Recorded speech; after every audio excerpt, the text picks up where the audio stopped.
Comme vous le savez, le 11 juillet est consacré comme la journée mondiale de la population et cela nous invite à une réflexion de manière globale. Le thème de cette journée, de la journée mondiale de la population de cette année, c'est autonomiser les jeunes afin de leur permettre de créer des familles qu'ils veulent dans un monde juste et rempli d'espoir. Et cela fait suite au rapport sur l'état mondial de la population qui a été publié cette année, dont le thème de cette année est la véritable crise de fécondité, la quête de libre arbitre en matière de procréation dans un monde en mutation. Je voudrais par ce canal évoquer 5 points principaux. Le premier point, c'est que la population burundaise, dont on a une idée beaucoup plus claire à l'issue du recensement général de la population, de l'habitat, de l'agriculture et de l'élevage qui s'est terminé en 2024, est estimée à 12,3 millions d'habitants. Et cette population est en majorité jeune et en grande partie féminine, avec plus de 52% de la population qui est de sexe féminin. Il faut savoir que les jeunes de moins de 15 ans représentent 45% de la population, ceux de moins de 18 ans, 52%, et ceux de moins de 25 ans représentent 64,2%. Cela démontre à quel point la population burundaise est jeune. La moitié de la population burundaise a moins de 17 ans. Et donc, si nous voulons transformer ensemble le Burundi, comme cela est clairement marqué dans la vision 2040 et 2060 que le pays s'est librement donné, il faut massivement investir dans les jeunes et leur permettre de devenir des adultes responsables qui contribuent de manière effective à l'économie du pays et permettent cette transformation structurelle que nous voulons. C'est dans ce cadre que le Fonds des Nations Unies pour la population estime qu'autonomiser les jeunes à travers différentes actions, aussi bien en matière économique, en matière d'emploi, en matière d'éducation, en matière de santé, en matière de leur participation à la gouvernance et du leadership, est quelque chose d'essentiel. Nous voulons, à travers la célébration de cette journée mondiale de la population, évoquer la nécessité, l'impérieuse nécessité du pays qui a déjà commencé sa réflexion de se doter d'une politique nationale de la population dont les textes sont quasiment finis, de pouvoir l'adopter parce que ça va être un levier essentiel pour gérer les dynamiques de la population afin de favoriser une émergence d'une population jeune qui va vers l'âge adulte de manière responsable. Le deuxième volet de mon intervention, c'est qu'il faut souligner que les jeunes veulent devenir des parents. Dans le cas du Burundi, c'est essentiellement vrai. Et nous avons, le Fonds des Nations Unies pour la population, mené une étude globale pour essayer d'avoir la perception des jeunes sur cette question. Et le choix des jeunes, en voulant devenir parents, c'est que dans un monde en mutation, ils veulent être parents en leur propre thème, même s'ils ont besoin de l'accompagnement des adultes. Cela sous-entend que la façon dont nous, adultes aujourd'hui, avons été parents, à l'ère de l'intelligence artificielle, à l'ère de ChatGPT, à l'aise de tout ce qu'on a, veulent avoir la possibilité de définir leur direction. Quoique, en tant qu'adultes, on peut les accompagner, ils ont besoin de pouvoir faire ces choix autonomes eux-mêmes. Et donc, il est important de créer le cadre qui favorise cette émergence au niveau des jeunes pour leur permettre de pouvoir faire ces choix à leur niveau. Un autre point que je veux évoquer, en tant qu'adulte, on doit pouvoir être capable de pouvoir accompagner ces jeunes dans leur transition vers l'âge adulte. Cela sous-entend qu'on peut leur partager nos expériences sans le leur imposer. Et donc, nous qui sommes adultes avons l'impérieux devoir, donc particulièrement dans le contexte du Burundi, de pouvoir les encadrer, de pouvoir les aider à faire de bons choix. Et aussi et surtout à créer des opportunités pour qu'ils croient en l'avenir. Parce que pour devenir parent, l'une des raisons qui fait qu'aujourd'hui on parle du recul de fertilité, on parle du recul de devenir, la notion de devenir parent, le premier choix qui est mis en avant, ce sont les conditions économiques. Donc les jeunes réfléchissent à 2 fois à devenir parents parce qu'ils estiment qu'économiquement, ils ne pourront pas offrir à leur progéniture ce qu'ils veulent. Et donc en créant des opportunités économiques à travers l'emploi, l'entrepreneuriat, à travers des politiques qui favorisent cela, bien évidemment, nous créons les conditions pour que ces jeunes puissent prendre la relève et permettre d'avoir une population saine qui répond aux besoins des populations. Le 4e point que je veux évoquer réside dans la question de choix. Devenir parent est une responsabilité à vie. Et donc, on se rend compte que le nombre d'enfants qu'on veut n'est pas toujours le nombre d'enfants qu'on a. Et cela est essentiellement lié au choix qu'on fait. Soit on en a plus alors qu'on voulait moins, soit on en a moins alors qu'on veut plus. Et donc, quels sont les éléments qu'on peut mettre en place pour qu'on puisse être capable de pouvoir faire les choix éclairés?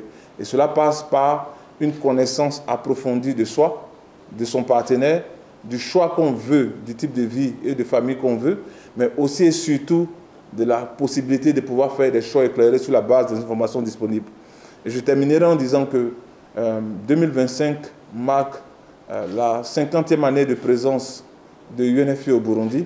C'est une année assez particulière pour nous parce que en 50 ans, notre organisation, en lien avec le gouvernement, a accompagné le gouvernement à mettre en place un certain nombre de politiques qui ont permis au pays aujourd'hui de se hisser parmi les pays qui contribuent bien évidemment au développement du monde en dépit de tout ce qu'on peut avoir comme problème.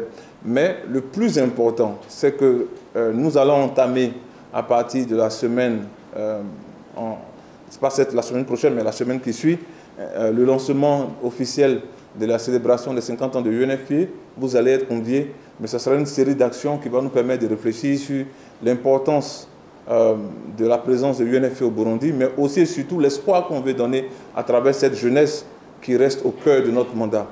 Comme vous le savez, notre mandat met la jeunesse à son cœur et nous voulons contribuer, pour terminer sur ces propos, à un monde où chaque grossesse est désirée, chaque accouchement est sans danger et le potentiel de chaque jeune est atteint. Et en particulier, le potentiel de chaque jeune Burundais et Burundaise est atteint. Il faut juste repréciser, comme je dis, la moitié de la population burundaise a moins de 17 ans.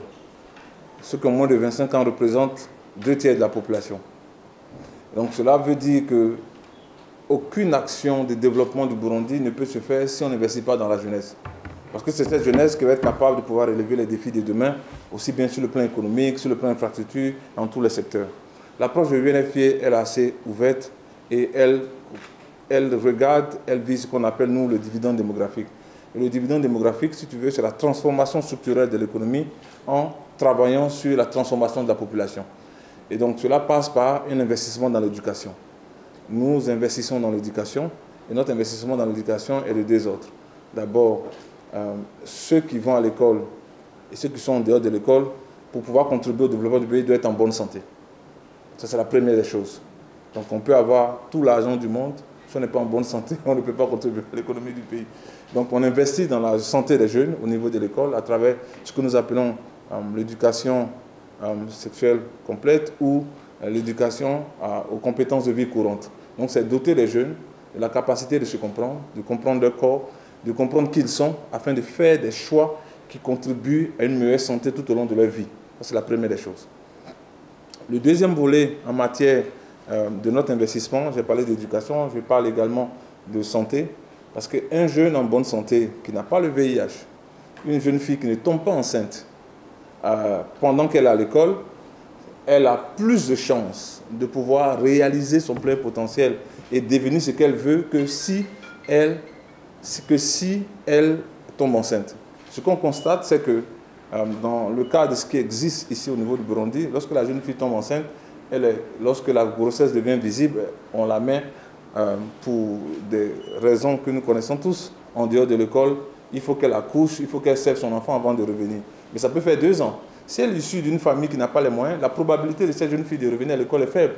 Donc si elle avait des aspirations, il est clair qu'après 2 ans, sa voie la plus royale serait de chercher à se marier et ensuite on perd cette jeune fille si elle n'a pas la capacité de revenir. Donc investir dans la santé, investir dans l'éducation, c'est quelque chose qui est important. Troisième volet, c'est l'emploi et l'entrepreneuriat.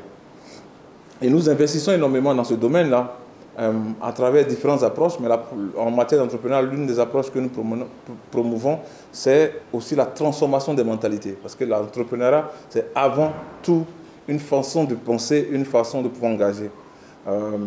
Tout récemment, il y a eu une étude socio-anthropologique sur les questions liées à l'entrepreneur au niveau du Burundi. Et cette étude révèle de manière intrinsèque que c'est un concept qui est un peu nouveau au niveau du Burundi et qui mérite d'être développé. Et nous contribuons à cela à travers notre approche que nous appelons entreprendre à partir des zéro capital extérieur, où nous fondons sur la transformation des mentalités. Mais l'entrepreneuriat reste pour nous une porte d'entrée dans laquelle on permet, à travers cette transformation des mentalités, de préparer les gens vers la transition entre l'âge adulte, mais aussi et surtout de leur donner les modèles ou de la mentalité de pouvoir être résilients tout au long de leur vie. Un autre volet, c'est de contribuer à l'employabilité. Et à travers l'employabilité, certes, nous avons notre programme de stage, mais au-delà, nous avons eu un certain nombre d'initiatives où, avec les universités comme celle que nous avons actuellement avec BIU, avec d'autres universités comme l'Université du Burundi et l'Université de Ngozi, on met un processus sur la préparation à l'emploi.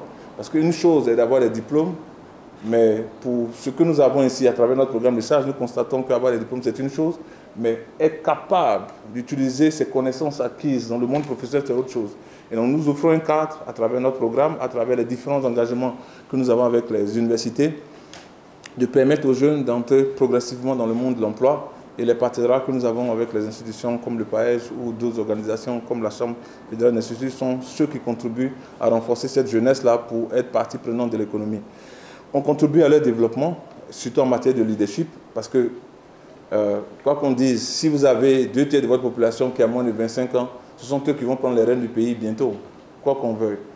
Donc, nous qui sommes déjà des adultes, on doit pouvoir contribuer à cela. Donc, nous créons des espaces où les jeunes peuvent s'exprimer, contribuer au débat, aussi bien sur les questions qui nous concernent ou d'autres questions liées au développement durable. Tout récemment, nous avons eu une activité au niveau de Gitega où on a mis des jeunes ensemble pour réfléchir sur quelle peut être la contribution des jeunes burundais, non seulement à la paix et à la sécurité, mais aussi à la vision 2040-2060. Parce que cette vision 2040, ceux qui ont 10 ans aujourd'hui vont avoir 26 ans en 2040 et vont avoir, on va dire, 46 ans en 2060. Ce sont ceux-là, ceux qui ont 10 ans aujourd'hui. Ce sont ceux-là qui vont contribuer à cette vision. Et donc, si ils sont partie prenante de la discussion, ils sont imprégnés de cela, ils comprennent qu'ils ont un rôle à jouer aussi bien sur les questions économiques que les questions sociales. Et donc, notre investissement en matière de leadership et participation à la gouvernance contribue à cela. Et enfin, les questions de cohésion sociale. On ne peut pas bâtir un pays sans paix. On ne peut pas bâtir un pays sans paix. Et pour pouvoir permettre au Burundi d'atteindre sa vision, il faut la paix et la stabilité. Et ceux qui vont y contribuer, ce sont ceux qui sont majoritaires aujourd'hui.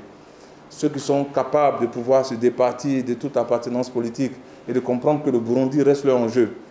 Et le Burundi reste le cœur du développement, le Burundi reste leur seule priorité, pas les enjeux partisans.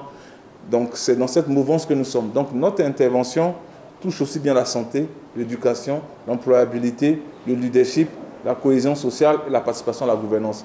Et c'est dans ce cadre-là que l'UNFPA contribue à réaliser le plein potentiel des jeunes au Burundi. Je ne veux pas dire qu'on fait des choix non éclairés ou désordonnés. Ça veut dire qu'être pronataliste, je le comprends comme vouloir avoir des enfants. C'est comme ça que je comprends être pronataliste, vouloir avoir des enfants.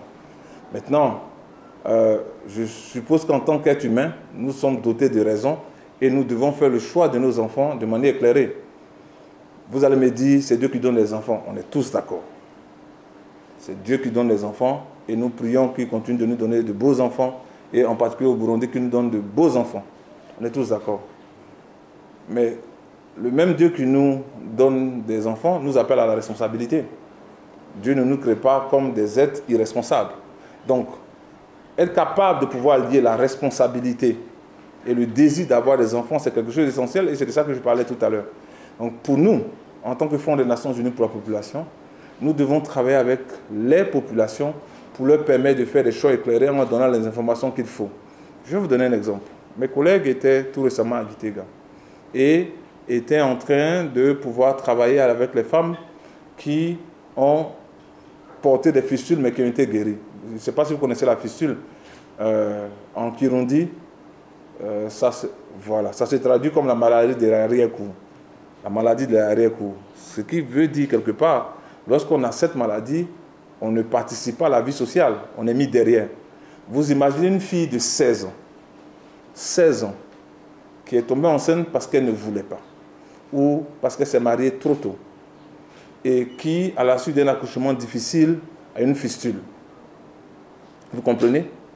Et à 16 ans, elle est exclue de la vie sociale, alors qu'elle devrait être avec ses amis, en train de jouer, en train de participer à la vie sociale. Mais elle est exclue à cause de cette maladie. Parce qu'elle a fait un choix qui n'était pas le sien. Et cette fille va se retrouver peut-être à 23 ans avec 2 ou 3 enfants pour lesquels, parce qu'elle n'est pas là à l'école, parce qu'elle continue de perpétuer le cycle de pauvreté, elle n'a aucune capacité de leur assurer un avenir.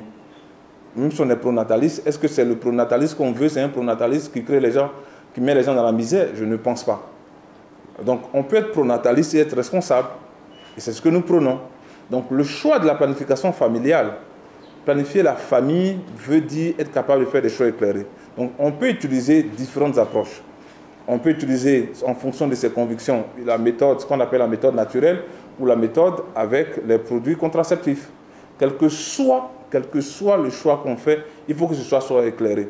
Mais pour vous donner une petite statistique, si on utilise les données de l'EDS, 4 femmes burundaises sur 5 ne sont pas capables de situer leur période féconde. Ce n'est pas moi qui le dis, ce sont les données nationales. Donc si tu as 4 femmes qui ne sont pas capables de dire, ou capables de faire le choix de dire, voici la période où moi, en tant que femme, avec mon époux, je vais tomber enceinte, ça veut dire que beaucoup tombent enceintes sans le vouloir. Beaucoup tombent enceintes sans le vouloir. Et donc, si vous avez déjà 5, 6 enfants, et que vous voulez vous reposer, et que vous devez tomber enceinte encore de 8 ou 9 enfants, je ne suis pas sûr que c'est ça le pronatalisme. Vous comprenez? Donc, il n'y a pas d'antinomie entre ce que nous proposons. Parce que ce que nous proposons une approche basée sur le choix des gens, mais que ces choix soient éclairés. Donc, que ce soit la méthode naturelle ou que ce soit la méthode avec les méthodes modernes de contraception, il faut que les gens sachent exactement ce à quoi ils ont droit, ce qu'ils peuvent faire pour prendre la décision qui les tient. Parce qu'à la fin de la journée, si moi, j'ai 10 enfants que je suis capable de pouvoir m'en occuper, je n'ai pas de problème. Mais celui qui n'a pas les moyens de s'en occuper et qui décide de pouvoir faire le choix de 2 ou 3 enfants, c'est son choix. Il faut que ce soit son choix. Et donc, nous promouvons l'approche basée sur le choix éclairé à partir des informations que les gens auront reçues. Donc, on n'est pas contre le pronatalisme, bien au contraire, on le soutient avec la possibilité donnée aux gens de faire le choix. Et pour pouvoir aller vers vous, on peut dire que lorsqu'on fait des choix éclairés, Dieu nous suit. Vous prenez par exemple tout ce qu'on fait, c'est avec le ministère de la Santé. Donc que ce soit pour la planification familiale, que ce soit avec les jeunes, c'est avec le ministère, ou les différents ministères. Donc, je prends les questions de planification familiale. Chaque année, c'est avec le gouvernement qu'on détermine, en fonction des besoins du pays, la quantité de produits contraceptifs qu'il faut emmener dans le pays. Donc on ne travaille pas en dehors, du cadre gouvernemental. Donc le gouvernement met les lois. Nous travaillons de manière très concertée avec les différents ministères, aussi bien le ministère de la Santé, le ministère de la Solidarité, le ministère de la Jeunesse, le ministère des Affaires étrangères et de la Coopération internationale et d'autres ministères. Et donc nous sommes pour une approche où, avec les autorités gouvernementales, y compris les forces vives de la nation, nous faisons avancer un agenda commun qui est l'agenda du développement. Parce qu'à la fin de la journée, une population mal maîtrisée, une population mal gérée, est une population pour laquelle on peut ne pas avoir les effets qu'on escompte. Et donc, comme le Burundi a adopté le dividende démographique dans sa vision 2040 et 2060, nous estimons être en droite ligne avec le gouvernement promouvant ces différentes approches dont je viens de parler. Tout dépend du narratif qu'on peut avoir. J'ai eu la chance quand même, si je prends mon cas, de visiter une cinquantaine de pays. Mais je pense que le Burundi est un des pays qui a un potentiel énorme. Maintenant, le gouvernement fait un certain nombre d'efforts pour essayer de créer les conditions, c'est clair. Est-ce qu'on peut faire certainement un peu plus? Oui, en améliorant les conditions. Mais ce qu'il faut retenir, c'est que pour moi, le Burundi reste un des pays à fort potentiel. Maintenant, ce potentiel doit être transformé pour pouvoir permettre à tous les Burundais, quelles que soient les appartenances qu'on peut avoir, que ce soit politique, ethnique et tout, de pouvoir bénéficier et jouir de cela. Et pour moi, cela se retranscrit également à travers les différentes politiques que nous avons. que ce soit au niveau des politiques, la vision 2040 et 2060, la politique nationale de développement, où un certain nombre d'éléments sont mis en place. Et il faut une transformation structurelle qui est en cours à travers les différentes réformes qui sont mises en place par le gouvernement. Est-ce que tous les Burundais jouissent de manière, sont capables de pouvoir manger à leur faim? J'emprunterai la maxime du président. Il travaille à ce que chaque Burundais puisse avoir un peu à manger et un peu d'argent dans sa poche. Et nous restons dans cette même logique. Donc pour nous, il est essentiel que nous comprenions que notre effort va dans ce sens de pouvoir contribuer au quotidien à améliorer la vie des gens. Et l'exemple que je donnais tout à l'heure, c'est un peu cela. Les femmes qui ont été victimes de fistules, nous mettons ensemble un programme avec le gouvernement qui permet de pouvoir les soigner. Donc elles sortent de l'arrière-cour, elles viennent dans l'avant-cour. Une fois qu'elles sont dans l'avant-cour, qu'est-ce qu'on fait? Parce qu'elles sont restées peut-être dans l'arrière-cour pendant longtemps. Donc on crée les conditions à travers une autonomisation économique pour leur permettre de pouvoir jouir un peu plus, avoir des ressources pour participer à la contribution à construire une belle famille. Et donc, dans ce processus, avec le gouvernement, nous apportons notre pied à l'édifice afin de contribuer au mieux-être des Burundais.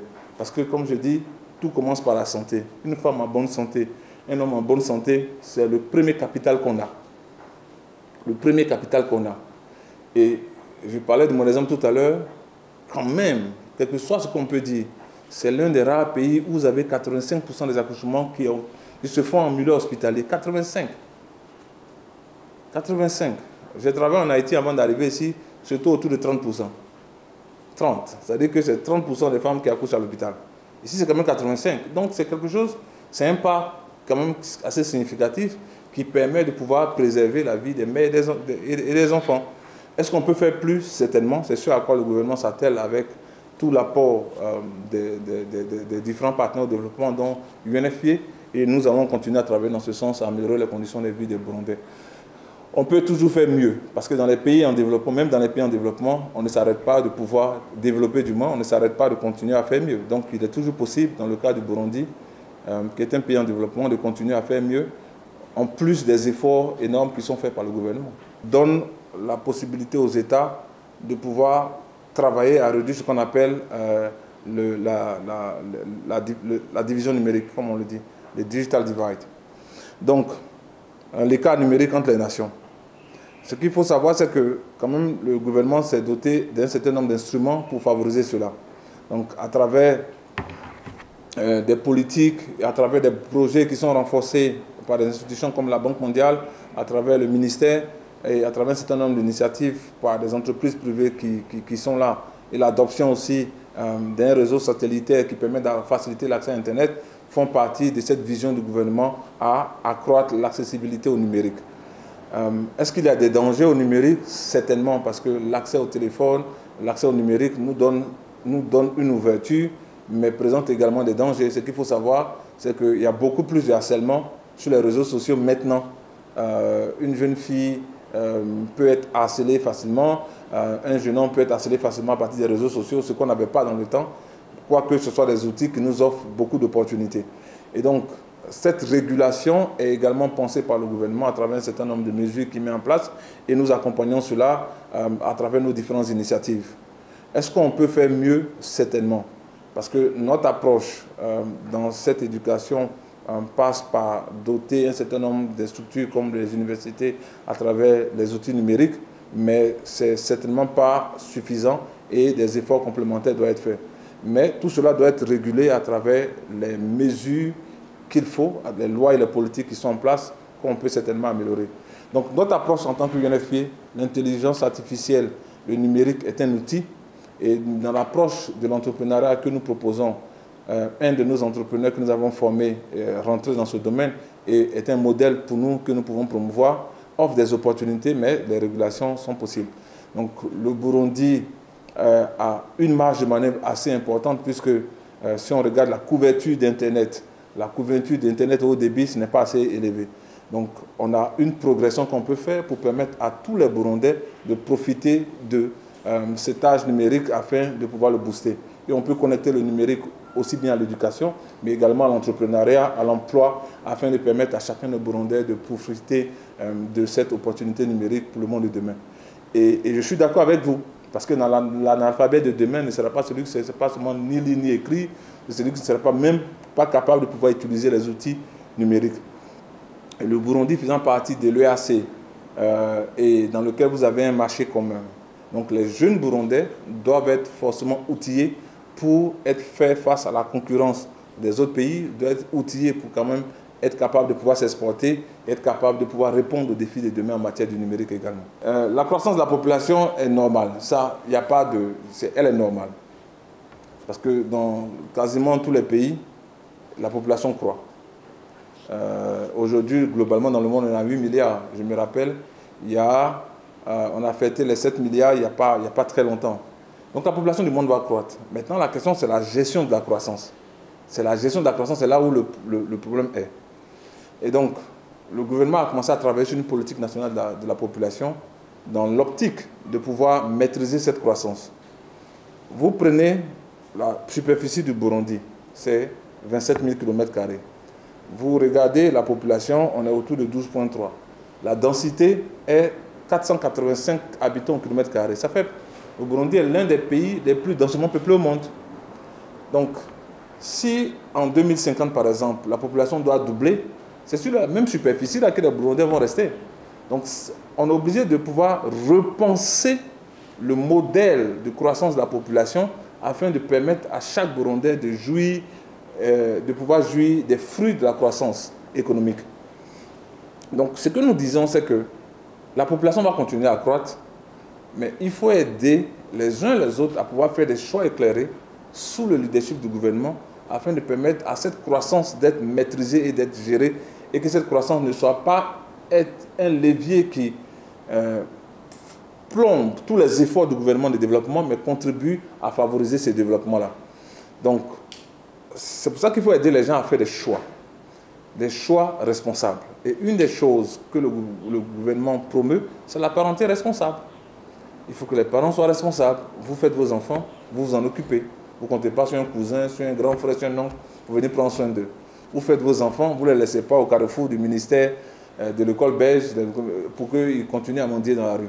Donc, ce que nous promouvons, c'est cette croissance maîtrisée de la population en lien avec le gouvernement à travers une politique nationale à la population qui permet de pouvoir gérer cela et que la population soit bien formée, bien éduquée, en bonne santé, bien préparée pour l'emploi et des ressources pour faire de l'entrepreneuriat, pour contribuer au développement économique. Donc, pour me conclure sur ce point, la croissance de la population va continuer à croître, mais c'est le niveau de croissance de la population qui doit être maîtrisé pour ne pas que la croissance puisse venir être un frein au développement économique. C'est un peu ça.